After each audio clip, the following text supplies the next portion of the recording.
Hello student ये video science का chapter number 10 है। ये बेसिकली ये फर्स्ट वीडियो है साइंस का।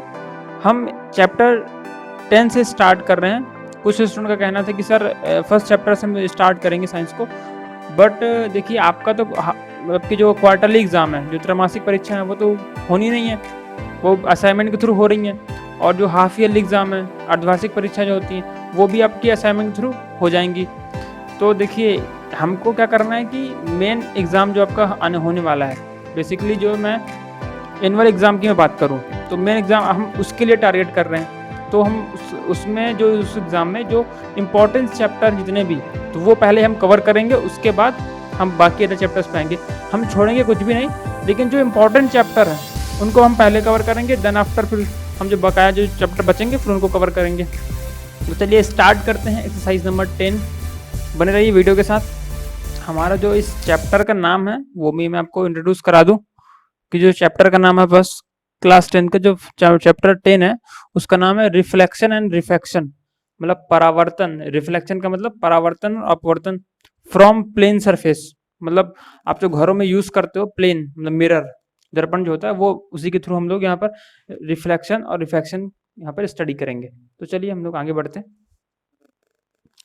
चलिए हम लोग जो पहला टॉपिक स्टडी करने वाले हैं वो बेसिकली हमारे पास है रिफ्लेक्शन मीन्स परावर्तन। आपको दिख रहा होगा परावर्तन। तो बेसिकली हम लोग यही सबसे पहले स्टडी करेंगे, परावर्तन। तो चलिए स्टार्ट करते हैं। देखिए जो परावर्तन होता है, ये हम इस चैप्टर में जो हम पूरा जो स्टडी करेंगे वो प्लेन मिरर, मतलब जो घरों में यूज होने वाले प्लेन मिरर होते हैं वो उनका हम लोग इस्तेमाल करेंगे। देखिए मैंने एक प्लेन मिरर लिया हुआ है। प्लेन मिरर देखिए मैं यहाँ पर बना रहा हूँ प्लेन मिरर। ये जो आपको घरों में जो यूज करते हो सिंपल, है ना, ये इस तरीके का।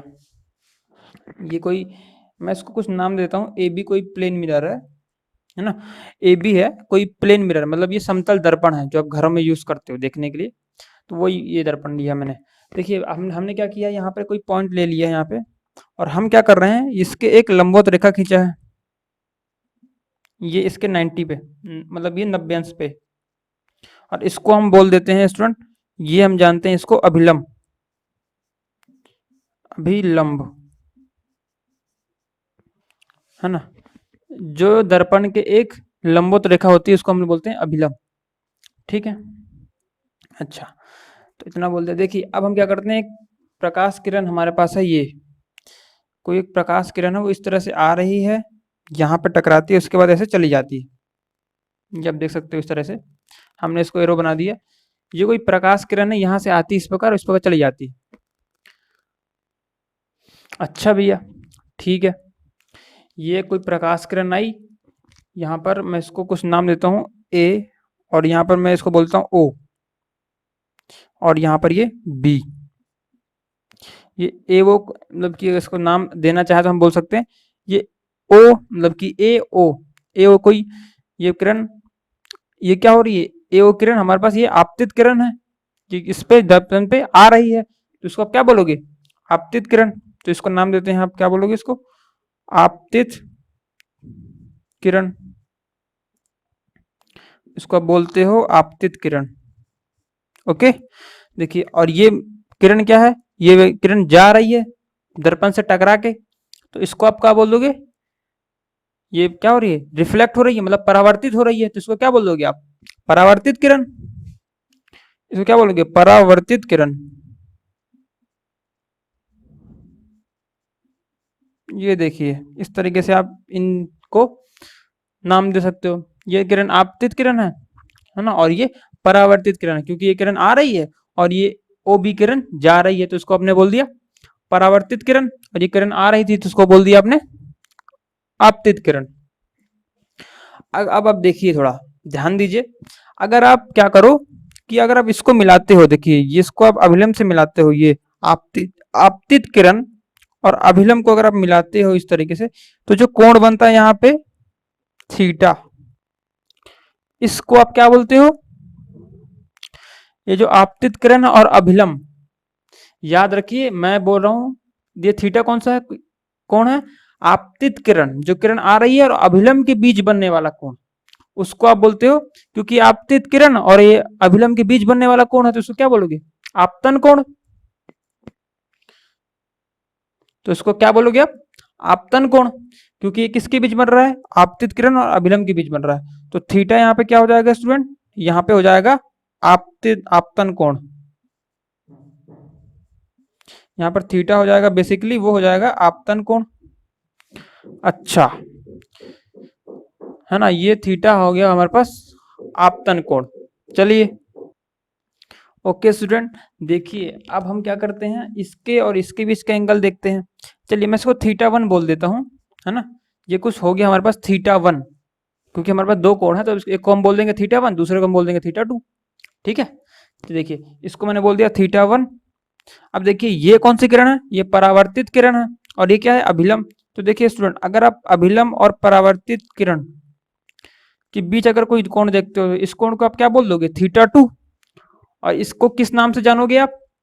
इसको क्या बोलोगे? क्योंकि ये किसके बीच बन रहा है? परावर्तित किरण और अभिलंब के बीच बन रहा है कोण, तो इसको आप क्या बोलोगे? क्योंकि परावर्तित किरण और अभिलंब के बीच बन रहा है तो इसको क्या बोलोगे आप? इसको बोलोगे आप थीटा 2। इसको क्या बोलोगे आप? थीटा 2। और इस कोण का नाम क्या दोगे? देखिए आपने इसको बोला आपतित किरण था तो इसको बोल दिया आपने आपतन कोण, और ये परावर्तित किरण और अभिलंब के बीच बन रहा है तो इसको क्या बोलोगे? परावर्तन कोण, है ना। क्या बोलोगे इसको आप? परावर्तन कोण। ये देखिए इसको आप बोल दोगे परावर्तन कोण, क्योंकि ये परावर्तित किरण और अभिलंब के बीच बनने वाला कोण है। तो इस प्रकार से हमारे थीटा 1 और थीटा 2 की ये हमने पता कर लिए कि क्या है। बेसिकली ये जो अभिलंब है और परावर्तित किरण के बीच जो एंगल बन रहा है वो हमारे पास क्या है? परावर्तन कोण। और आपतित किरण और अभिलंब के बीच जो कोण बन रहा है वो है हमारे पास आपतित आपतन कोण, क्योंकि आपतित किरण और अभिलंब के बीच बन रहा है इसलिए। तो देखिए स्टूडेंट, ये सारी चीजें यहाँ पर बेसिक थी जो मैंने आपको बताई। इसमें इसमें हमने देखा अभी तक कि आपतन कोण क्या होता है, परावर्तन कोण क्या होता है, परावर्तित किरण और अभिलंब के बीच बनने वाला जो कोण होता है वो क्या होता है? परावर्तित परावर्तन कोण होता है। और आपतित किरण और अभिलंब के बीच बनने वाला कोण आपतन कोण, और परावर्तित किरण और अभिलंब के बीच बनने वाला कोण परावर्तन कोण कहलाता है। तो हमने यहाँ पे दो कोण देखे हैं। तो चलिए हम थोड़े अब आगे की तरफ बढ़ते हैं। तो इसको आप नोट कर लीजिए कॉपी पे, जितना भी ये इन्फॉर्मेशन आपको मैंने दी है इसको आप नोट करिए, फिर हम आगे की तरफ बढ़ते हैं। बेसिकली इसको मैं मिटाने वाला हूँ क्योंकि मैं आगे आपको एक्सप्लेन करूंगा इसके बारे में। तो चलिए इसको जल्दी से नोट कर लीजिए, फिर हम आगे बढ़ते हैं। आप चाहो तो स्क्रीनशॉट ले सकते हो, इसका कॉपी में नोट कर सकते हो। ओके स्टूडेंट, देखिए मैंने दो परिभाषाएं आपको जो चाहिए जरूरी हैं वो मैंने लिखी हुई यहाँ पे, है ना। लिखने में ज़्यादा टाइम खराब ना हो, वीडियो लंबा ना हो, इसलिए मैंने जो डिफिनेशन से परिभाषाएं इसकी पहले से लिख ली हैं ताकि आपको सीधे सीधे मैं एक्सप्लेन कर पाऊँ।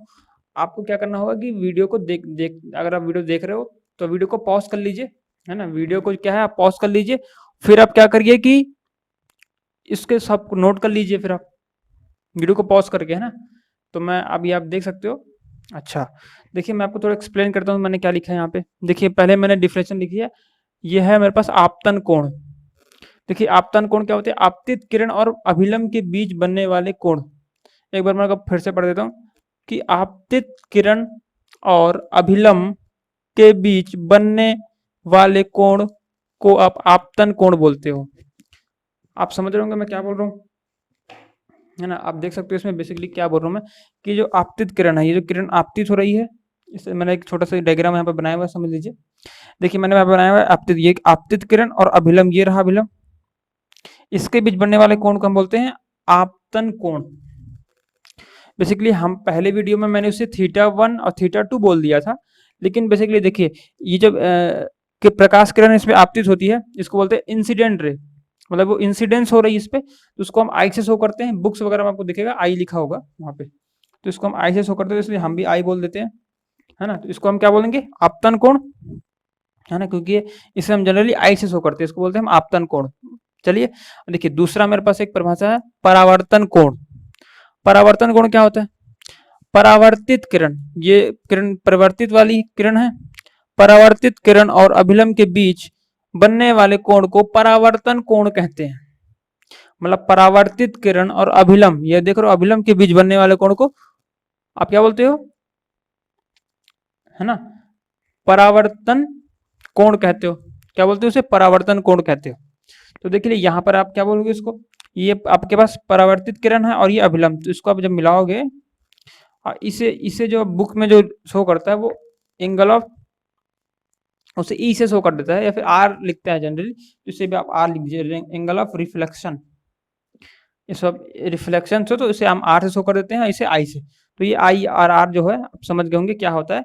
आई यहाँ पर आपतन कोण है, आर जो है परावर्तन कोण है। तो इस तरीके से यहाँ पर समतल दर्पण की कुछ परिभाषाएं कम पूरी होती हैं। इसे आप वीडियो को पॉज करके इसको स्क्रीनशॉट ले सकते हो कॉपी पे, आपको ये, और आपको ये कॉपी पे पूरा नोट करना है। मैं आपको यहाँ पर सारी जितनी भी काम की चीजें हैं, जितने भी यूजफुल टॉपिक है, मतलब जिनका पेपर में वेटेज ज्यादा होता है, वो डायरेक्टली मैं यहाँ पे करा रहा हूँ। तो इसको आप डायरेक्टली कॉपी पे नोट करते चलिए, ये हर चीज, इसके पूरे वीडियोज आएंगे, तो इसके लिए आप बिल्कुल भी चिंता मत करिए, और ये सब कुछ आप प्रॉपर नोट करते चलिए कॉपी में। पहला जो मैंने डायग्राम था वहां पर θ1 θ2 की जगह आप आई और आर लिख सकते हो, चाहो तो वहां पे वो भी लिख सकते हो, कोई दिक्कत वाली बात नहीं वैसे, है ना। बट मैं आपको बुक में ये जनरली रिफर करते हैं आई आर, तो मैंने यहाँ पर आई आर लिख दिया है इसलिए।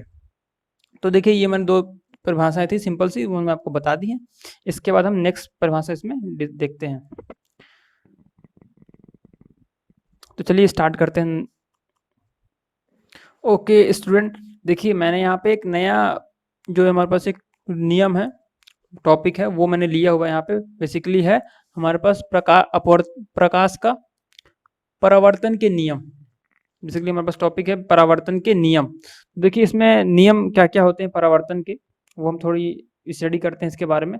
देखिए यहाँ पे क्या होता है कि आपतित किरण और परावर्तित किरण और अभिलंब तीनों ही एक ही तल पर स्थित होते हैं।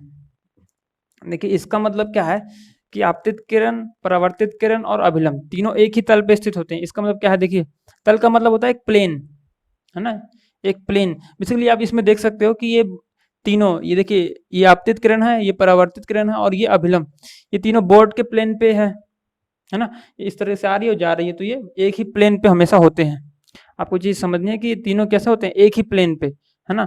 ये कहीं ऐसा नहीं है कि आपतित किरण उधर है या फिर परावर्तित किरण आप तिरछा, या बिल्कुल ऐसा नहीं है, ये बिल्कुल एक ही प्लेन पे है। ठीक है, अगर आप इसको देखो तो ये बिल्कुल तीनों, आपको इसको आप देख सकते हो, बुक में भी आपके दिया हुआ है, ये सिर्फ एक ही प्लेन पे होते हैं। चलिए ये इसका फर्स्ट नियम हो गया। और दूसरा नियम क्या होता है, आपतन कोण और परावर्तन कोण की का मान सदैव बराबर होता है। देखिए ये बहुत इंपॉर्टेंट नियम है परावर्तन का, कि इसमें जो आपतन कोण होता है, हमेशा हम आपतन कोण को आई और परावर्तन कोण को आर से शो करेंगे। बुक में भी इसी नाम से शो किया गया है। तो देखिए यहाँ पर क्या होता है कि यहाँ पे जो फॉर्मूला होता है हमारे पास, तो देख लीजिए वहां पर क्या होता है हमारे पास फॉर्मूला, वो हमारे पास होता है जो आई जो होता है वो हमेशा आर के बराबर होता है। ये परावर्तन का नियम है कि जो आपतन कोण है और वो जो परावर्तन कोण है, ये हमेशा दोनों ही बराबर होते हैं। तो देखिए स्टूडेंट, यहाँ से हमने ये परावर्तन मतलब कि रिफ्लेक्शन यहाँ पे पूरा कंप्लीट कर लिया है। इसको आप कॉपी पे नोट कर सकते हैं, ये सारी चीज़ आप स्क्रीनशॉट ले सकते हैं। इसका वीडियो को पॉज कर लीजिए, आपका टाइम खराब ना हो, इसलिए मैंने ये पहले लिख लिया था, फिर आपको मैंने यहाँ पे, ताकि वीडियो भी ज़्यादा लंबी ना हो। लेकिन आपको ये सब पढ़ने में काफ़ी टाइम लगेगा। अगर वीडियो सपोज मानिए कि 20 मिनट की है, तो आपको 1 घंटा जैसा लग जाएगा ऐसा कुछ करने में, क्योंकि मैं यहाँ पे जब लिखता हूँ फिर आपको मैं दिखाता हूँ पूरा वो करके एक साथ, इसलिए है ना, काफ़ी लंबा वीडियो है ये। इसकी लेंथ हमने छोटी करने की कोशिश करी है थोड़ी। तो देखिए यहाँ से आप चीज़ें कंप्लीट कर सकते हो। परावर्तन के नियम, ये काफ़ी इंपॉर्टेंट है, बेसिकली एग्जाम में आपसे पूछा जा सकता है कि परावर्तन के नियम लिखकर आप, है ना, चित्र बनाइए, तो आप ये डायग्राम बना दोगे और ये सब, है ना। बेसिकली आप परावर्तन देख रहे हो, मतलब कि दर्पण है, तो इस तरह से आप इस तरह से कर सकते हो, क्योंकि उसमें प्लेन जो मिरर होता है समतल दर्पण, उसमें कोटिंग होती है ताकि उसमें आर पार ना दिखे, आपकी उसमें फोटो इमेज दिखती है, आप देखोगे तो घरों में भी सबके यही प्लेन मिरर होता है। तो चलिए स्टूडेंट, इस वीडियो में हम इतना ही रखते हैं और मिलेंगे अगली वीडियो में। तो इसके आगे का हम इसमें स्टडी करेंगे। जब तक पढ़ाई करते रहिए। Wish you all the best.